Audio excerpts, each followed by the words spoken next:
Bozali ebele liboso ya bitano na bino eke pona kolanda émission na bino oyo bolingaka mingi. Émission oyo enimami mokili mobimba à cœur ouvert plus. Oyo tobelaka parcours pe réalité ya ba invité na biso. Mbote ebele na évangéliste Roger Baka, le moindre de tous, le plus petit de tous les serviteurs de Dieu, mon boss.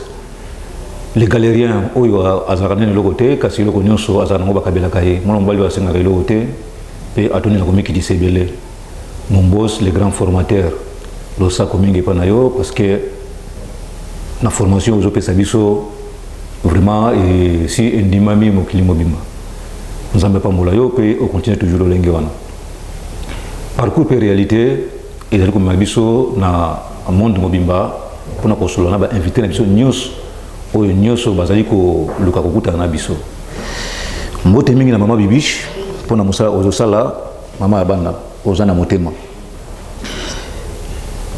na bosani pete ba partenaire na ngai baza na ba mboka nyoso ko landisa ma Angola na moni mama Bibiana Bakambu ebele ya mbote pana yo et puis merci pour na soutien. Kuna na France na moni Joe Impete ye aza directeur na Lema na mosi na ye mama Francine Ntale Beya bango so na kati ya Lema Jessica Lubamba ebele ya mbote pana yo pe Cédric Bakambu mon partenaire sur les grands joueurs talaka kabino de Bosimbi équipe nationale na pesi bino mbote ebele bino nyoso boza kolanda parce que Cédric Bakambu aza le grand footballeur mentionné bien parcours de réalité et même biso sur le lot pour na kosala analyse na mabebele le longo na de konabiso oyo bino boye bebele pe boye mingi pe omoni mingi ce qui za kozonga ezaka za pona ba demande na bino pe ba appel na bino bolobiete bozana posa afunga ba révélation pe aloba mingi le lengeni mosana le lengeni ni un militaire a comme mosana nzambe o bato babike baza bato na kanza bato ya babomi o baza na motema te kasi lelo un garde républicain o bato benga JR bato ya kanda o baza mingi pembeni ya mokonzi o babatela mi mokonzi kasi lelo azo pesa fondement azo lobela kombo na Yesu Kristo pona tina ya bosenga na bino to pona bosenga na bino azongi lisusu lelo ye tose ko benga ye évangéliste Justin ndi na lobi mbote évangéliste Justin mbote frère Deborah na kombo na Yesu boni santé évangéliste Justin en tout cas nzoto eza kolongono na bolingo ya Nzambe ba public babengaki balobi ete tozana posa koyoka toujours commandant Justin en tant que mosana nzambe pe garde républicain ye azana kati armée mais kasi biso toza pena ba préoccupation ebele pambate ye azana kati armée azana makambe ebele ko lobana biso alors tolingaki asosolisa biso nanu lolenge nini mboka eza kotambola dans le but papa Justin mboka eza kotambola malamu te de tolobaki la fois dernière mboka eza kotambola malamu te bino ba militaire apparemment on dit boza ko sunga mboka te to mkonza mboka et en plus de cela tozomona ba ministre to bato bazanzinga nzinga mokonzi baza ko sunga mokonzi te bitumba de part et d'autre toujours ils aussi la terre tuerie na monete ils aussi pile sabino yo en tant que mosala nzambe analyse na yo eza nini?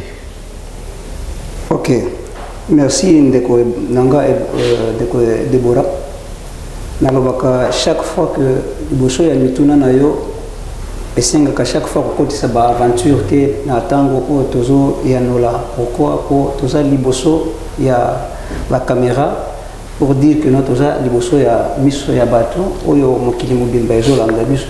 Alors c'est pourquoi tango ozo tuna mituna na tango o tozo yanola yango il faut aussi makasi présence ya Saint-Esprit et ya nola nakati na biso plutôt que non zoto ndo et ya nola nakati na ngai.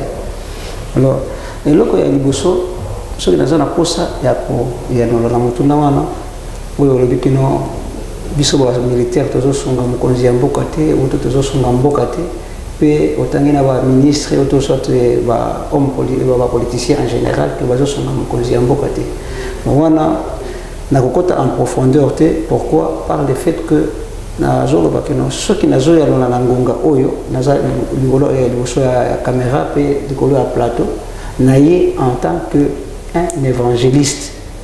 Alors na kokota mingi muzindo wana te. Pourquoi? Parce que statut nanga naza militaire ou ba militaire bazo benga ma apolitique.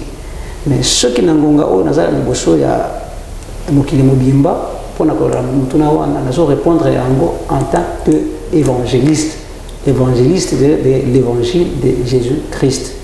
C'est pourquoi, en tant qu'évangéliste, ceux qui n'ont pas militaire, ils ont pour volonté d'engaïté, c'est-à-dire Nzambe de Abengangai. Quand je dis que nous sommes de Abengangai, c'est-à-dire que nous, la minute où nous avons disparaître, alors c'est Dieu qui opère en moi. Ce qui a côté de la katia armée, musala armée, automatiquement, ils ont juste musala té, ils ont vocation. Et celui qui dit vocation, c'est-à-dire que non, ils au service de Yabatou.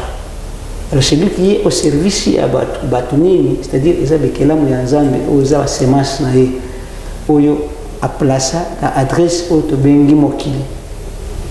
Pour dire que, donc, bikélam nyonso oyo ezali na Katia Mokili et plus précisément Bato. Donc, Bazana adresse la bango prophétique au Isa Mabele. Pourquoi? Puisque Satana a la destinée pour nous vendre ici comme on a abisso. Ce qu'il est là que Satana a fait ici comme on a abisso, c'est par le fait qu'il a été refoulé du ciel, n'a pas angelo, par rapport à comportement, à se retrouver dans Katia adresse l'abisso. Alors, c'est pourquoi. Ceux qui ont tourné à militaire,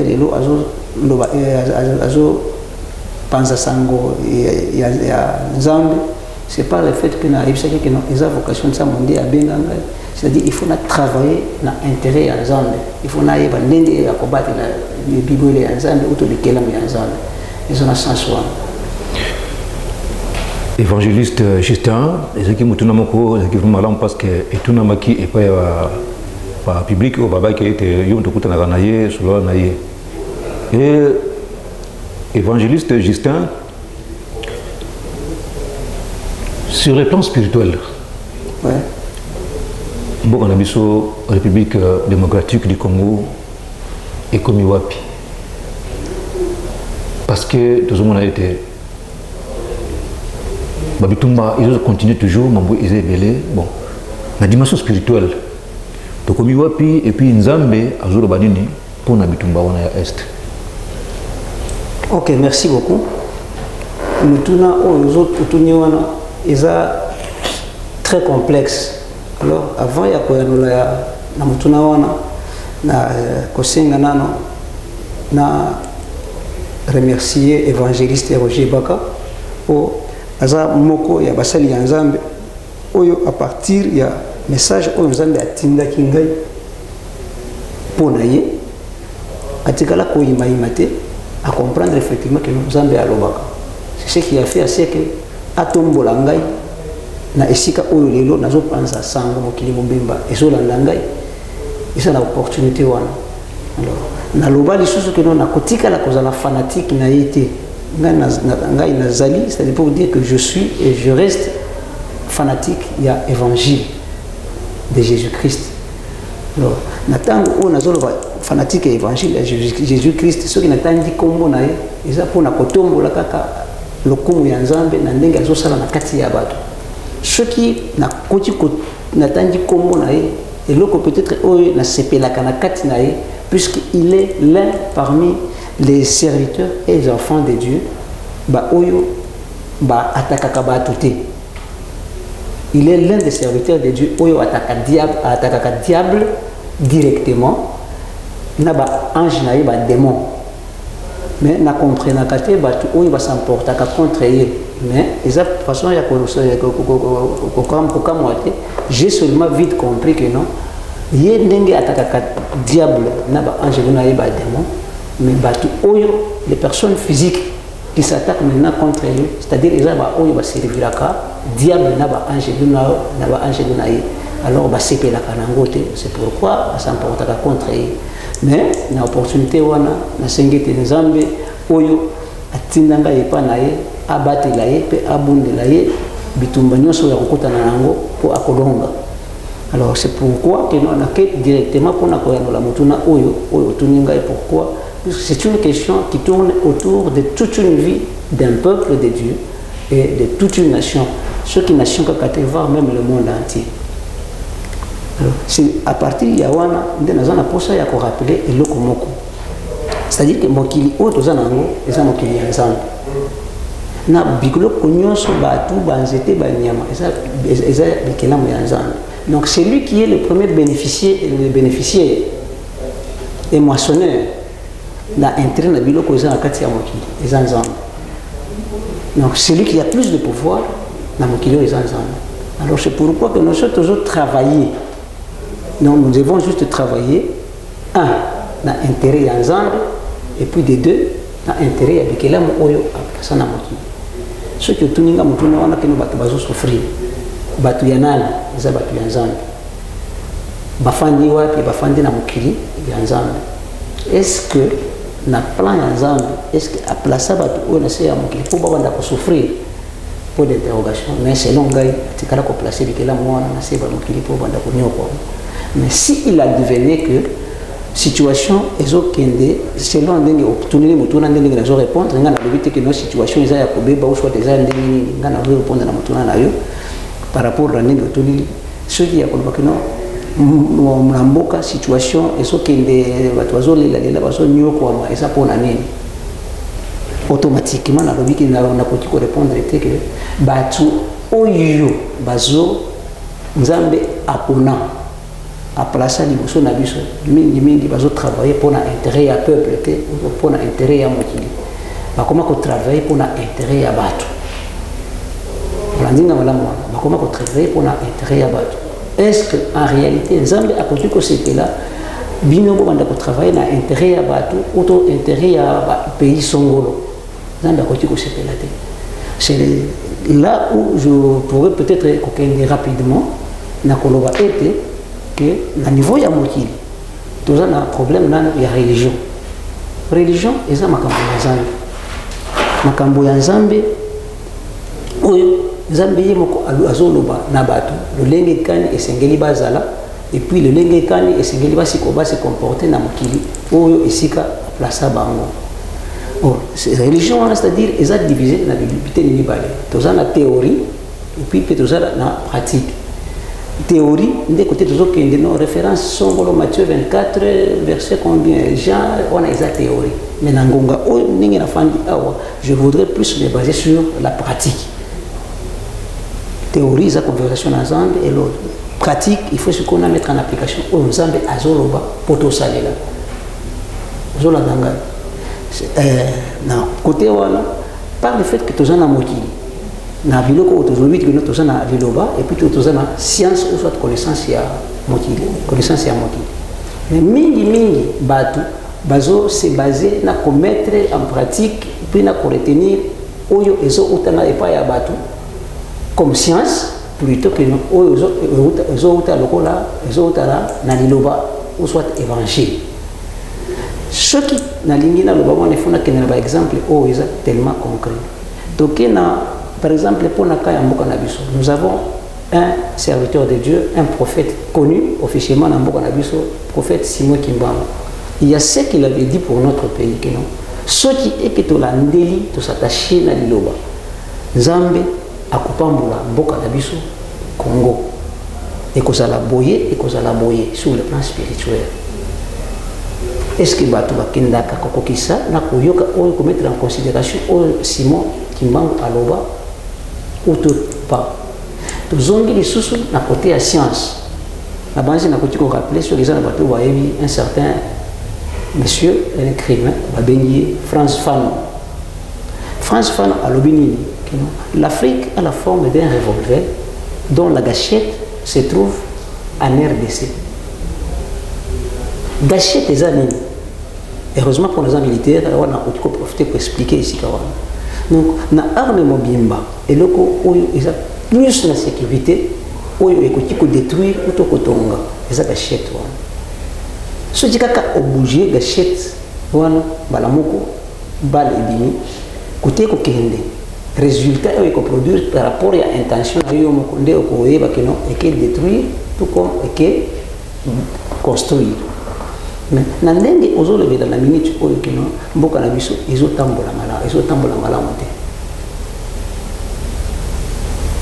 Net par exemple, situation ni oyo et tindiki otuna keno mboka ils ont tambola malamu. Net situation ni pour na yalo na bien. Bon, évangéliste Justin, était aux hommes qui na kati RDC, na République démocratique du Congo, ils ont beaucoup nayo. Mboka na biso tambola malamu te sur tous les plans, to ko bomba to ko mela maloba te. Sur le plan politique, les politiciens sont divisés. Sur le plan social, ils vont vivre mal à monter. Il y a partout, de part et d'autre, tiraillement, trahison, rebelle, de part et d'autre. Nous sommes assis, on a nous sommes traîtrisme, donc, traître, tellement trop. Nous sommes constitués destruction donc à l'aise sur tous les plans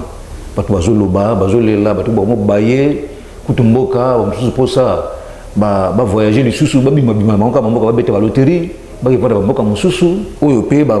ministre biso to bakonza mboka na biso bakambina biso mingi balaka envie après mingi libanda so tali la plupart ba compte bancaire na bonzo libanda bana na bango bazali libanda basi na mami balé misa to bali libanda bango bakendaka pe bazongaka wana mutu nyonso ayebi yango. Alors nyonso wana bango bazo kosibira yango te parce que bango baza à l'aise, mais mboka en général bato presque nyonso bazo la nasi yo za musana nzambe à part le banzambe oyebi ke même place ozali na limite ke ozo kate bato bazo la pam avec non bazo la mingi pardon avec non pas sur le plan économique, sur le plan politique, donc division de part et d'autre, de Tumba, nous sommes ils ont contribué et ils ont constitué pas si tôt l'isolation à Katamok.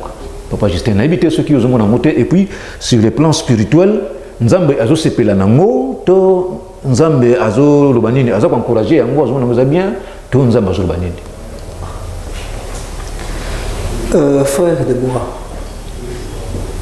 Nzambe akoki kosepela nango ndenge nini par le fait que oyo ezobima na monoko na ye nde ona uti koloba keno le plus souvent oyo mateya ezouta na niveau ya évangile, c'est-à-dire de loba Nzambe donc moto azozwa yango en considération te.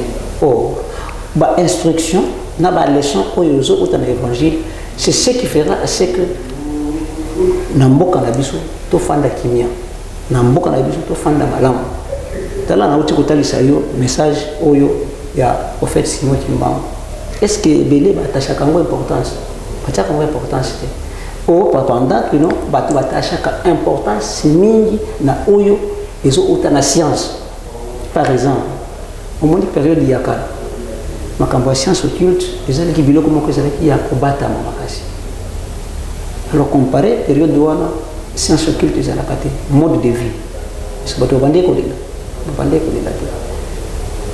oh évangile il y a avant la science occulte wana tango bato bazo sambela oyo ya solo parce qu'ils ont côté makasi du fait que mutu a s'intéresser makasi na o makambo oyo ezo utalibanda selon moi abandi ko kende ko koya mingi na kati ya ignorance malgré éloquence abandi kuyeko la koloba mingi à partir de biloko aux talibanda tala lelo ce que tali mingi ba plus ba oyo baza plus ba chômeur na niveau ya mboka na biso majorité isa ba to oyo batangi makasi batangi mingi et puis ceux qui obtiennent la poste moko songolo à travailler et puis rendement ils cause tellement apprécié ou soit appréciable oyo bato ebele bakoti koseka trouver nango mais eloko nini ekoti kokase bango wana sala enquête ata eloko longo awa mais kakosala étude puis osala enquête ovérifier pour comprendre eloko nalobi eza so.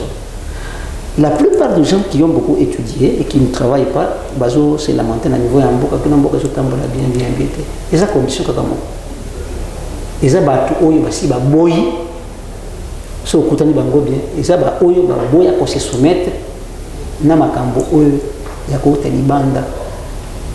Donc quand même félicitations pour bazo garder un fisc nature na bango ya bomoto bazo banga nzambe bato ebeli o bazo gela eza ba oyo bazo boya ba science occulte alors majorité ya bato o baza mieux positionné bazo travailler baza na kati ya société à entreprise. On en tout cas on a confirmé et ça ne m'engage que de moi la plupart eza ba oyo basi bakoti na kati ya monde à ténèbres. Or par condition oyo monde à ténèbres est opposé eza kaka kosopa makila ya bato kunyokola bikela mo ya nzambe. Alors voilà côté toujours kende pour kolia ezala tellement compliqué bitumba ezala bipai ba a résultat nyonso wana ça fait l'honneur du diable, ça fait l'honneur du diable na ba oyo bazo salela yi bazo comprendre. Donc les places wana ngaki na expliquer makasi. C'est pourquoi je voudrais à cette opportunité na attirer attention mingi puisque les minutes tout ça tellement divisé. Donc on a niveau il y a mboka na biso ou soit na niveau il y a monde. Donc comme ici il y a 3 groupes. Nous avons un premier groupe, il y a Bana Nzambe, Otobekala Nzambe, Bana Nzambe, des deux.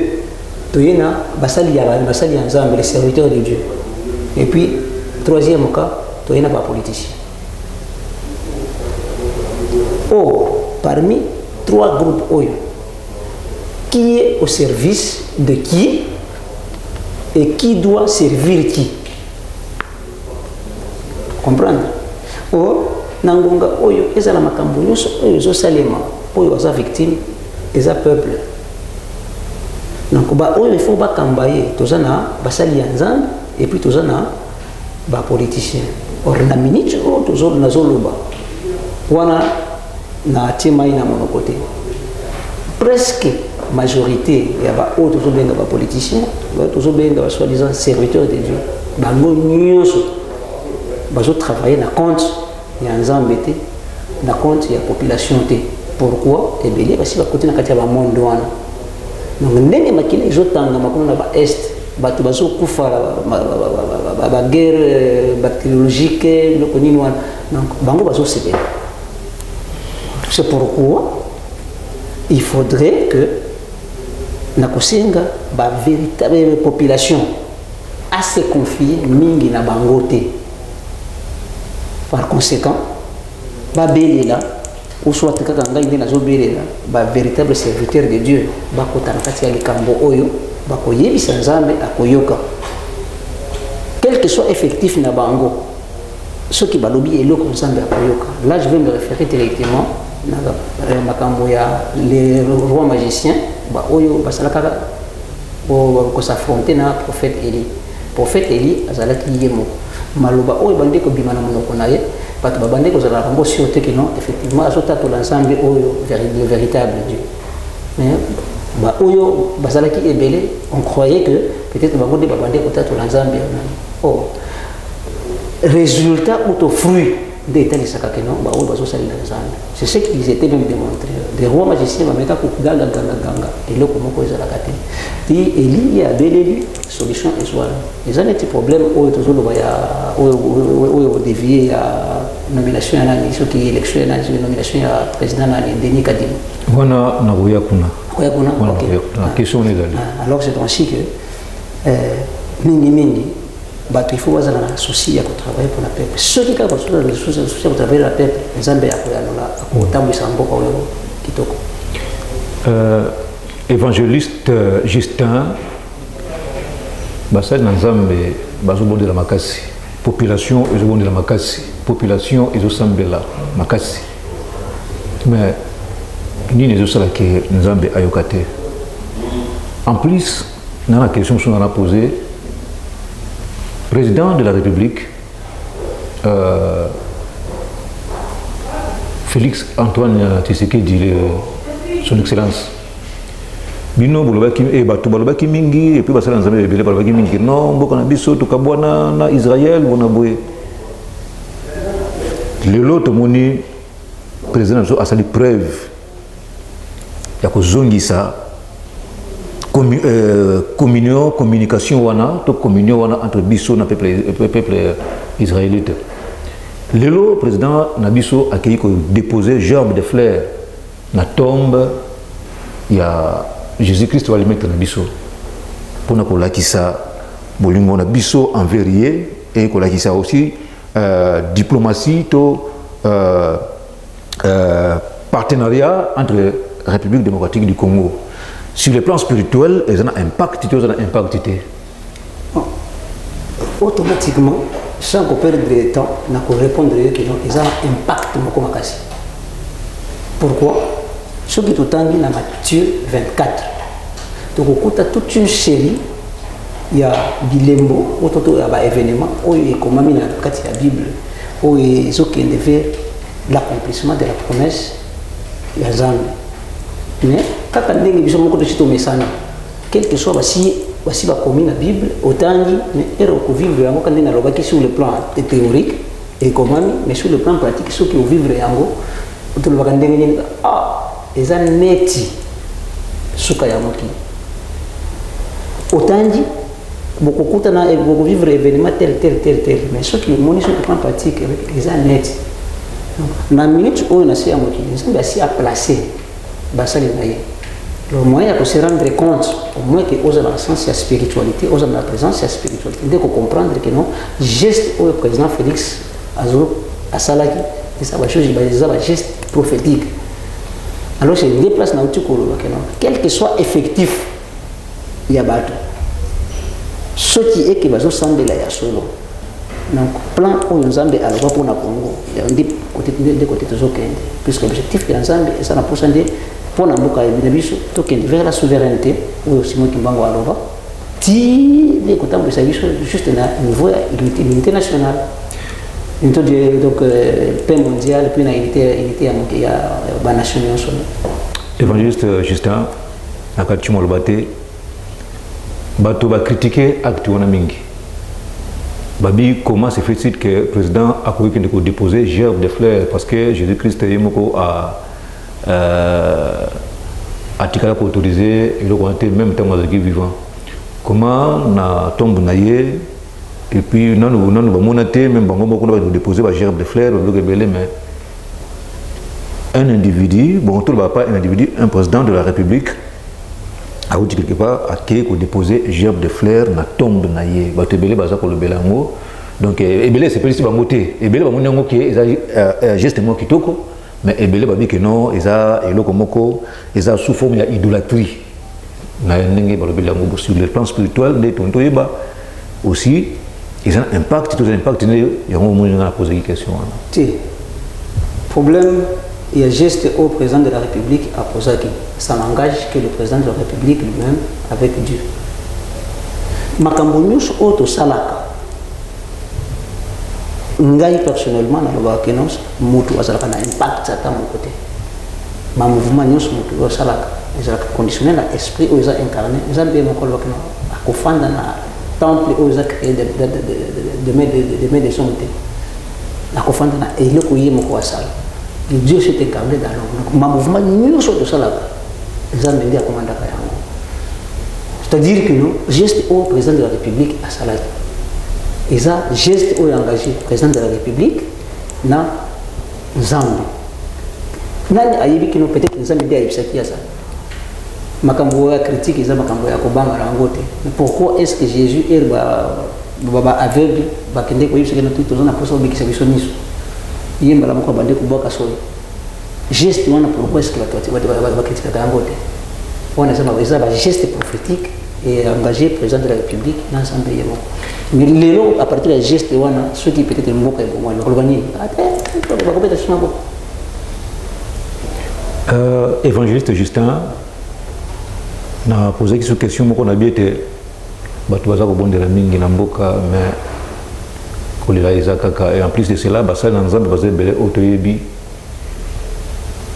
boza ebele bozosambela tozomona bango charisme baveste mituka bazosala boye et puis pembeni ya mokonzi bazokende mais bitumba na est ezosila te makambo nyonso ezali donc nazosangisa yango nyonso sur le plan spirituel. Alors pendant que baserviteur de Dieu boza ebele bozosambela eke bozomona même bitumba na est ezosila te na bino basali na nzambe ezolobela bino nini te mpona motuna wana ngai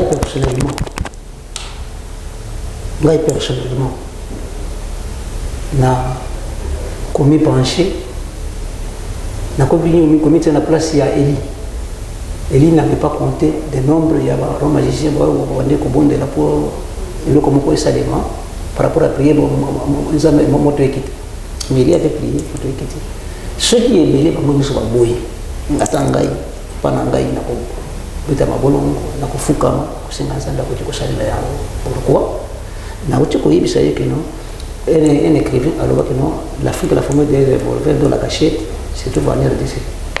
Pourquoi gâchette wana soki epeli ekotomba mboka ekobunda mboka. Oh, ça c'est sur le plan physique, mais sur le plan spirituel Dieu a besoin ya ko rétablir ordre oyo ba occultiste bazo semer na kati ya mboka entre Dieu et le diable nani akolonga nzambe ndi akolonga. Or présentement je profite de l'opportunité ya koloba ete kino tokolonga kaka. Pourquoi? Puisque la spiritualité ekotika la kaka likolo ya monde la science yé mo konzamba la parole, toutes les choses du monde passeront mais sa parole ne passera jamais. Bo ezana bilemo mususu oto zana bona mboka alors na kosenga pe na talisa pa ya bato na kati ya sujet de prière bati yango pour la minute où est-ce que vous savez que tous gérer deux grandes forces, 2 à 3 grandes forces il y a makashi na monde entier. Tous en occidentaux bazali awo, tous en asiatique bazali awo, tous en européen bazali awo. Bango nyoso bayebi réalité ya ba minéraux ou tous en bango kolekana ba intellectuel, la plupart ba intellectuel ou tous en bango ba intellectuel tous en bango. Donc théoriquement à kotangela une efficacité sa minéraux na monoko o diama kasiterite coltan nini boina boina nan ndenge batangisa biso ba mindele ata moko ata ngai peut-être na iri ata na kokomela rapidement ata 100 ans ata combien mais komona yango bona tika komona yango te tika komona yango te.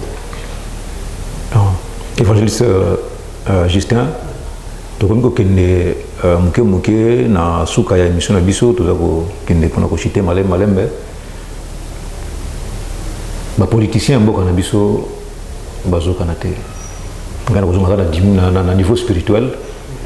Nomination ya Denis Kadima ezo antana na mutu ya seni ezo créer ba problème na niveau spirituel bino basali na nzambe bozo lo banini pe bozo mona nini na ya nolaki déjà na lobaki boye keno Denis Kadima provenance na ye tu vois balobi eza ba confession religieuse de bisa di kombona.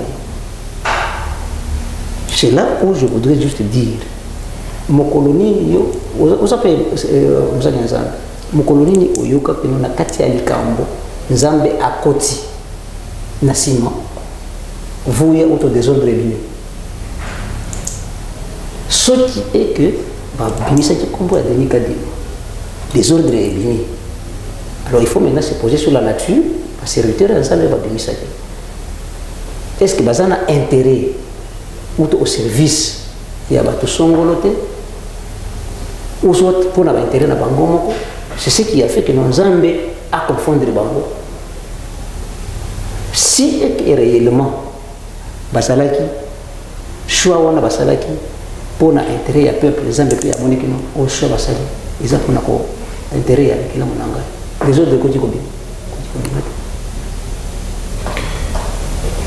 tokomi na suka ya émission na biso évangéliste Justin basali na nzambe ya mboka na biso olobi na bango nini lelo mo uti na monoko na yo na mokuse te na mokuse na sengi bango penza bolimbisi na bolingo ya nzambe tozongela véritable nzambe po ete mboka na biso et vivre bolango ya nzambe ebele baza ya kobunga baza lisusu na véritable nzambe te basi batikali moke. Alors c'est pourquoi nazongeli kaka na makomi oyo ya Jean 4 verset chapitre 4 verset 23 à 24 oyo balobi kino l'heure est déjà venue. L'heure vient, elle est déjà venue, là où les vrais adorateurs adoreraient le Père en esprit et en vérité. Bango wana, ceux qui effectivement se sangani, et le nous se trouvent dans les plans pour n'importe la biso, qui met kokota. Alors, na bolingo nzambe, basali nzambe bango nyonso bazongi na véritable nzambe. Tosepeli mingi pona biyano na yo, mituna ezalaki ya biso, kasi biyano ezalaki ya évangéliste Justin. Mbala ya sima tokomona lisusu lolenge kaka bosenga ya balandi na biso eza kozala nde nabi tokutani mbala ya sima na lolenge kaka nzambe azobongisa makambo na ye. Merci beaucoup nzambe apambola yo abatela yo. Tokomi na suka ya émission na biso, émission oyo bino bolingaka mingi mpe na bosenga na bino. Mbote ebele na nzela ya kamera nazomona kuna Stani mbote ebele aussi na Yoshi Lusilao, mbote ebele na montage pa ya Jordan Panzu pe Jérémy Kabambi Riz Febe PB pe aussi mbote pa na yo. Mbote ebele aussi na Sidi Bofembe ye azali traiteur tradi cosmétique pour ma mosala nyonso eza ya nzoto ba poso ma nyonso ba maladie nyonso nzoto soki bo consulter bo contacter Sidi Bofembe ye a traiter bino na ba maladie nyonso oyo etali ba poso na bino. Botika malamu bi pa biso bizomi bino et rendez-vous mardi aussi na 19h et samedi na 15h. Na YouTube à cœur ouvert, bokende, bo s'abonner et puis bo liker, bo aimer pour na lokumu kaka ya émission na bino. Mbote bele toujours na évangéliste Roger Baka de tokuta na bino na mbala ya sima. Botika malamu.